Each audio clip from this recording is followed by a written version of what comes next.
السلام عليكم يا جماعة. أنا حابب النهاردة أتكلم في موضوع مهم جدا، موضوع فيديو كليب الطفلة اللي عندها 10 سنين بتاع الواد ده بتاعي. انت يا ماما ما تطلعيش تقولي الواد ده بتاعي، انت المفروض تقولي باكل بسكويت ده بتاعي، البامبرز اللي انا ملبستوش اللي اخويا لبسه ده بتاعي، الفري بتاعي. ما هو العيب مش عليكي، العيب على الرقابة اللي موجودة، العيب على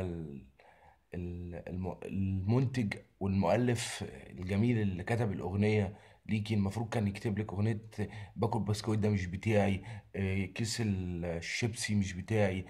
ايه اللي انت طالعة تقوليه ده؟ ما هو ده ما بقاش يعني.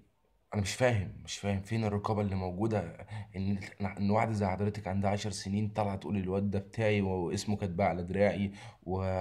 واشوف الواد رفاعي. ايه اللي انت بتقوليه ده؟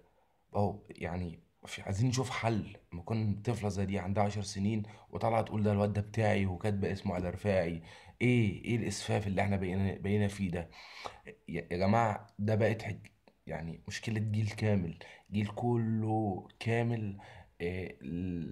بقى الفهم اللي عنده، مفيش فهم ديني ولا في فهم اخلاقي ولا في اي حاجة. لا، هي القصة كلها ان احنا بقينا الشعب كله يموت في الاسفاف.